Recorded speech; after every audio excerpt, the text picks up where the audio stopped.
Hey guys, welcome back to the channel, and in today's video we are going to discuss about LDS, that is Lightning Data Service, or you can say Standard Controller of Lightning Component.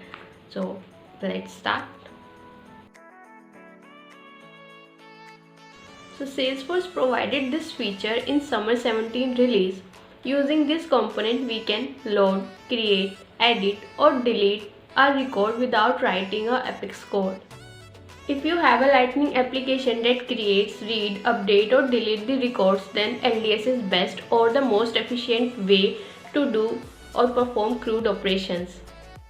LDS is here to simplify your life. Adopting LDS means you no longer have to write your own controller code, or because all your data access code is contained within the LDS component, significantly resulting or reducing the complexity of your apps and pages. Now this reduced complexity means now you no longer have to spend as much time on the performance and the quality testing. LDS identifies and eliminates the request which involves same record data. It sends a single shared data request that updates all relevant components. This not only eliminates the inconsistent data between the component, but it also provides a way to cache data to work offline in case if a user connection is disconnected. Yeah, this is possible. So what happens whenever once the connection is restored, then automatically it will sync or update the data. Earlier what happened, or without LDS, each counterpart in an app makes independent calls to the server to perform CRUD operation on record data. Even if all the components in the app pull from the same record data, these independent calls to the server leads to inconsistency, and a situation may arise when one component record data is updated, leaving all other component data out of date or unupdated. Okay, now you guys must be thinking the theory is okay. Now how we can access the benefits of LDS? Now what we are having here is different form based component and the force record data, or we can say the versatile force record data. Now let's take a look on each form based component. Number 1, if I am having a scenario just to display the record data in the Lightning component, then we'll go with Lightning record view form with the Lightning output fields. This is my Aura documentation, and here I am opening the record view form. Here you can see the example for Lightning record view form. You can see record ID, object name is passed, and the Lightning output field is used, and these are the attributes.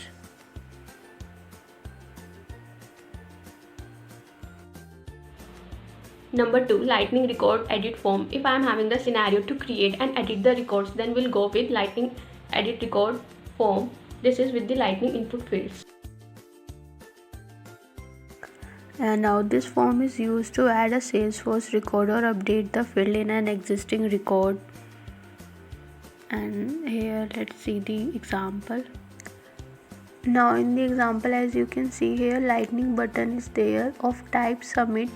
This is to automatically save any changes in the input field when the button is clicked. And if you want to see the data in the read only, then you can use the Lightning output field. Now number 3 is Lightning record form. If we want to create, edit or display records, then we'll go with Lightning record form. Now this is our Lightning record form component to quickly create forms to add, view or update a record. Now here we are having modes. This mode is to specify the interaction and display style for the form, and the possible values for the mode are view, edit and read only. This is read only. Let's see in the specification. Yeah, it is here, it is written this having the possible values view, edit and read only. These are the different functions: on load, on submit, on success. As you can see here, record ID is also there. Now if a record ID is not provided, the default mode is edit, which display a form to create new records, And if the record ID is provided, the default mode is view, which displays field values with the edit icon on the updatable fields. In previous two forms, if you have noticed that we are not having the argument mode, but in the record form we are having the argument mode. And the number 4 is force record data. If we want to display, edit, create or delete the records with granular customization, then we'll go with force record data. Now this is our force record data. Now here you have the granular control on how you can or how you want to display or render the data in your custom component. It provides the ability to create, read, update and delete Salesforce record in Lightning. Now as you can see here, we are having record ID fields, target error. Now in this component does not support all Salesforce standard objects. For example, event and task objects are not supported. Don't worry, we will have a separate video on all these arguments in which we are going to discuss in brief about all the arguments and what functionality they carry. Now we are having the different methods which are supported in the force record data. Number 1 is reload record. This performs the same load function as on init using current config values like record ID, layout, type, mode, etc. but does not force a server trip if it not required. Second is get new record. Loads an empty record template which includes any predefined default values for the object and record type. Third is delete record. Delete the current record. And last is save record. Saves the current record.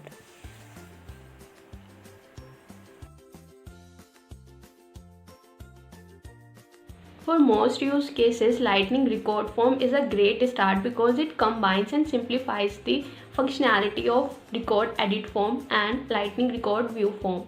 The form-based component take care of the layout, validation, crude changes, and the error handling.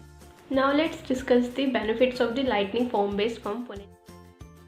Number 1, it avoids the multiple calls to the server for a single record.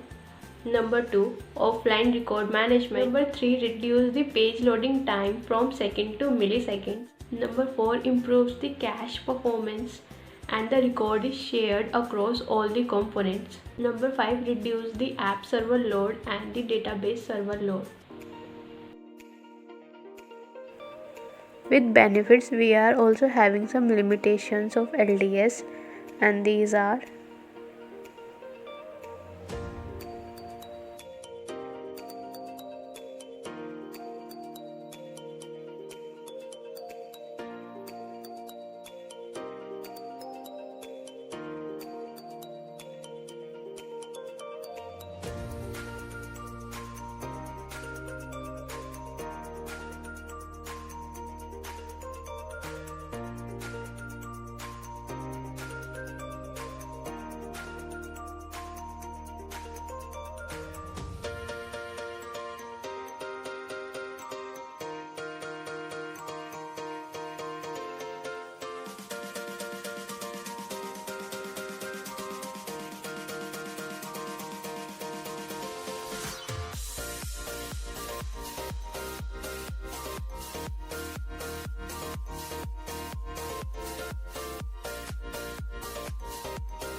So this is the short intro about the Lightning Data Service, and in our upcoming video we'll cover up all the form-based component with example one by one. For any query, do let me know in the comment section. Till then, take care, goodbye, and if you like the content, then do share with your friends. Thank you.